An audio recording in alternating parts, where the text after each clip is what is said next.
Welcome to episode 7 of Secure My Treasures podcast series. My name is Shah Weeks. I'm the founder of Secure My Treasures, and we produce these podcasts as a community service. Secure My Treasures is a bank-grade secure digital safe. You can securely store all your vital information in Secure My Treasures chests. You can authorize trusted family or friends to access specified information in an emergency situation. And that can spare you and your family unnecessary distress, inconvenience, and cost. Our guest today is Vicki Thomas, all the way from Connecticut in the USA. Vicki is Chief Purpose Officer at My Future Purpose. Interestingly, Vicki was a senior executive at the ABC television network in New York before she saw the light and became involved in helping people and organizations to discover and harness the power of purpose in their lives. Welcome to Australia, Vicki. I guess we're all keen to understand how you pirouetted from television exec to helping people find purpose in their lives. And there was a little gap between when I left television network. I produced a couple of things that I have to say I laughed all the way to the bank on. When I was at ABC in Chicago, Phil Donahue, I don't know if you know that name, had a very successful talk show. And I was in Chicago at ABC at the time. I was transferred to New York, and then Phil and Marlo moved to New York as well. In that time period, I got introduced to a group of fabulous women called the Dancing Grannies. And I decided I would produce an exercise video for women over 50. From a storytelling point, I produced it the same year that Angela Lansbury and Rita Moreno came out with theirs. Marquee value names. Who the hell are the Dancing Grannies? So I had each granny, there were 10 of them, tell their story at the beginning of the video. Why did they get into exercise and fitness? The head granny, beautiful woman, went from a size 16 to a size 4. Just a very shapely body. She was the leader and put the group together. Another granny lost a son, and she went into a deep depression. Another granny had severe joint pain, arthritis, and she needed exercise to keep her mobile. By my telling the story, these women were able to relate to somebody in Peoria, Illinois, or in Keokuk, Iowa, or wherever. So I called Phil, and I said, hey, I produced a video, and I think your audience would be very interested in it. 3 days before Thanksgiving, he calls me. I got a slot for you. It's 3 days before Thanksgiving, and I'd like to have 4 of your grannies on our show. So they came in their leotards, and they did a number to Don't Mess Around with Bill. And one of the grannies said, we have an exercise video. And Phil says, oh, I bet you do. How do they get the exercise video? They get the exercise video by writing Dancing Grannies, Westport, Connecticut. I'm sitting in the audience going, oh, this is dedicated. It's going to go across the country. So my office was right below the post office. And at first, and that's when you could charge $29.95 and $4 for shipping and handling. And mail started to come in trays. Then the mailmen came with bags, checks made out to Dancing Grannies to get the exercise video. I put them on tour. I got them on several other TV shows. So I produced that along the way. I also produced a PBS show on the Senior Olympics, seniors who are participating in the Olympics. So my target audience seems to have always been women and men over 50. That's how purpose fell into it. And so what is living with purpose all about? How does a person live purposefully all the time? I think everyone has a purpose. I didn't know I lived with purpose until suddenly I became very aware of it. I never set an alarm clock. I'm anxious to get up in the morning. I don't hit the snooze alarm. Someone living with purpose is always eager about beginning their day. They don't want to roll over, and they begin their day and think, oh, I've got this to-do list. In fact, sitting on my computer right now is my to-do list. Sometimes you get so busy in your to-do list, you start at the top, but some days you don't quite finish it. So you got to bring that up to the top. And it's being able to get so busy and wrapped up in doing what you love that you forget to have lunch, that maybe you go, oh my gosh, I forgot to call someone, because you're immersed and you love what you do and you're very passionate about making a difference, about having a sense of purpose. It gives you a sense of belonging. It's kind of like you have a to-do list for life. It gives you identity and satisfaction. There's great diversity in purpose. So I think it's really asking yourself the question, are you doing what you love? Are you good at it? How can you improve on it? And if you're not, how can I find and connect with people who can help me get to where I need to go? And it's not just for older people, but for everyone through their life, learning about what it is they love and how they can do what they love and have a sense of purpose virtually from the day they're born. That's right. And it also is, you look at when you're a little kid and they ask you, what do you want to be when you grow up? Oh, I want to be a firefighter. I want to be a policeman. I want to be a teacher. I want to be a nurse. I want to be an astronaut.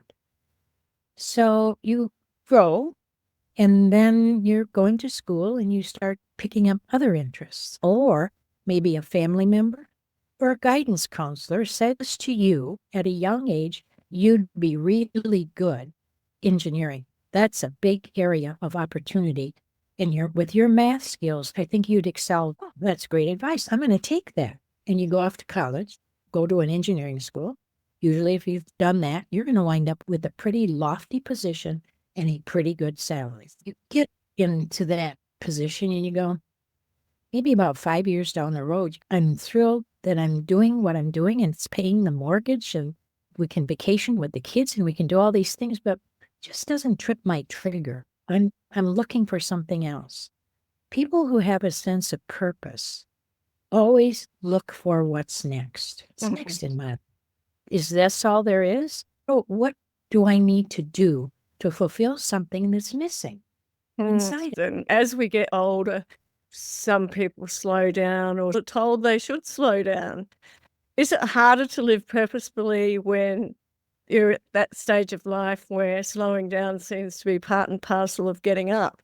Things that come to mind very quickly in the slowing down section are giving up your driver's license because you didn't pass your driving test at 75 or something like that. That seems to mitigate against being purposeful. Joyce and I, through My Future Purpose, produced a workbook and a deck of cards. Where's my deck of cards? We've concluded there are 6 buckets of purpose. So if you're slowing down, let's just take what are the 6 buckets. You can become an advocate. You can advocate for yourself or for a cause. Good can come from loss. So many older people have lost something. Look at the number of people who have started caregiving organizations, who have started help for patients with Alzheimer's because they themselves experienced it by taking care of one of their loved ones. You can become an entrepreneur at any age. You can start a business. You can become a volunteer. Volunteering is a wonderful way for a person who's slowing down and who might not be driving.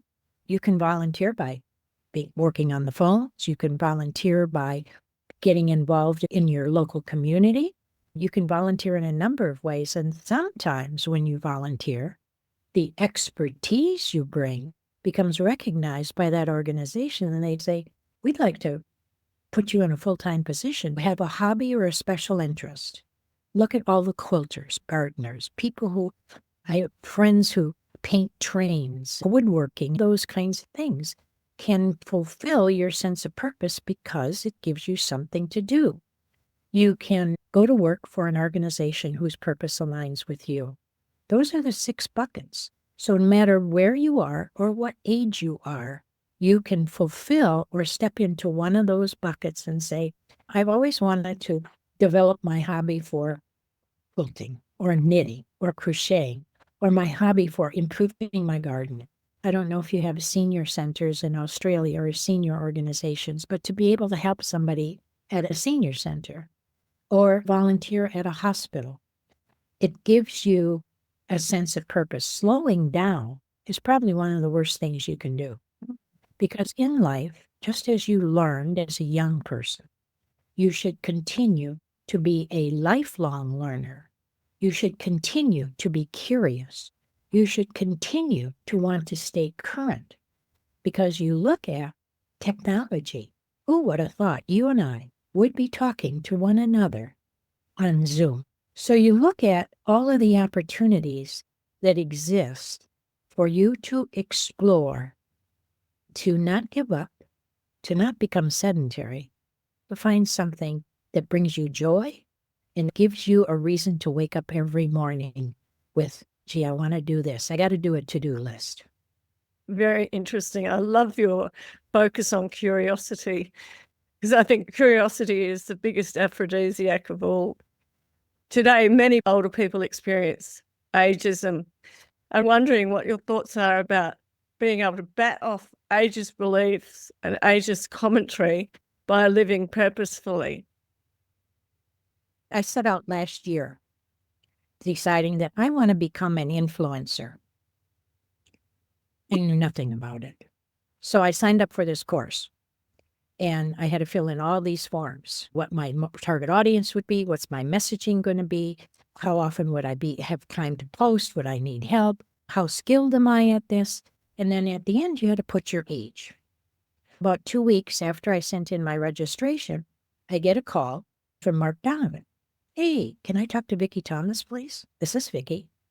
Vicki, we have your paperwork here for the course you signed up for, becoming an influencer.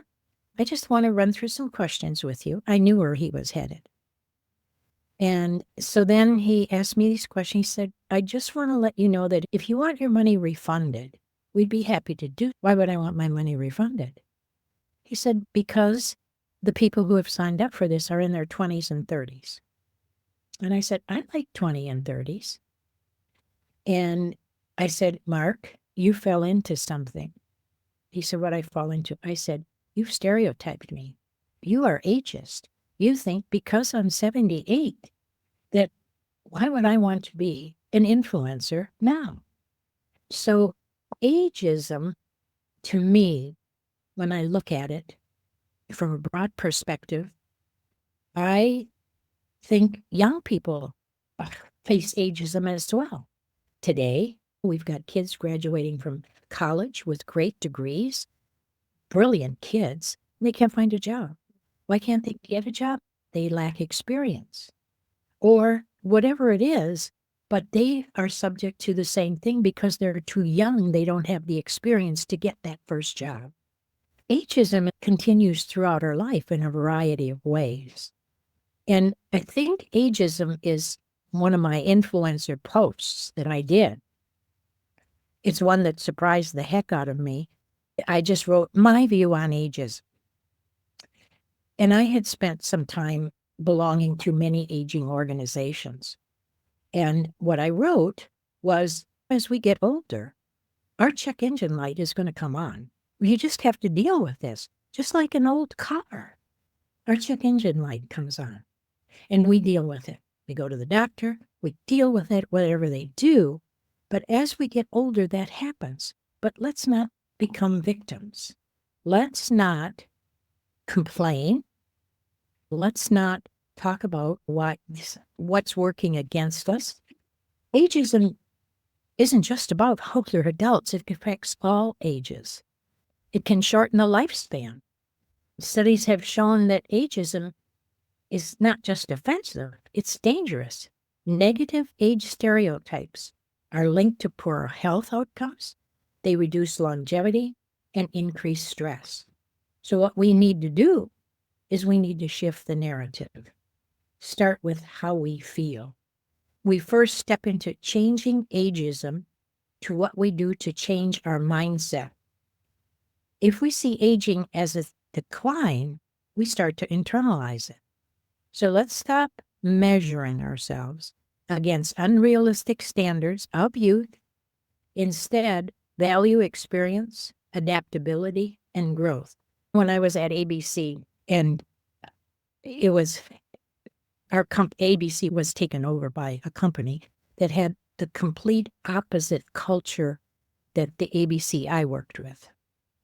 And so my boss came to me and told me that he had taken a golden parachute and that I would no longer be reporting to him and that I'm inherited. And when you're inherited, you must be chosen. And I knew with the new company, I would not be chosen. But we had an accountant that did the executive taxes. And I went to him and I'm going, I have no idea what I'm going to do. In television, we live by Nielsen ratings, 25-54, 18-49. He threw a Nielsen pocket piece at me and he said, "At what age does life end according to TV?" 50. He said, "I'm 55. Does it look like I'm going anywhere soon?" He said, "Aging is going to be a big business. Go and learn it. Become an expert. Become a leading authority. And it is an area that is wide open for opportunity." And that's how I wound up producing the Dancing Grannies. And it was sage advice. And Wow. aging is right now a big opportunity in a big business. Yet be a victim. We have to be a driver. We might feel like an old car with that check engine light flashing, but that just means we've gone to a lot of places and we've got more places to go to. That's priceless. On that note, I'm sure members of our audience would love to contact you. How might they do that? They can contact me by emailing me at Vicki, Vicki, at myfuturepurpose.com. I'm on LinkedIn. They can find me on LinkedIn. I'm on Facebook.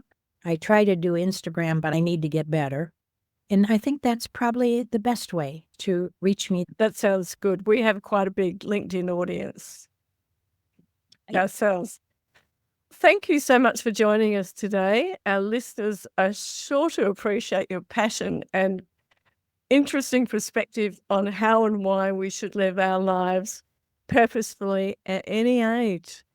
To our listeners, please head over to Secure My Treasures YouTube channel or the podcast page on our website, where you can hear all of our podcasts again and listen to Vicki's too, as the newest one.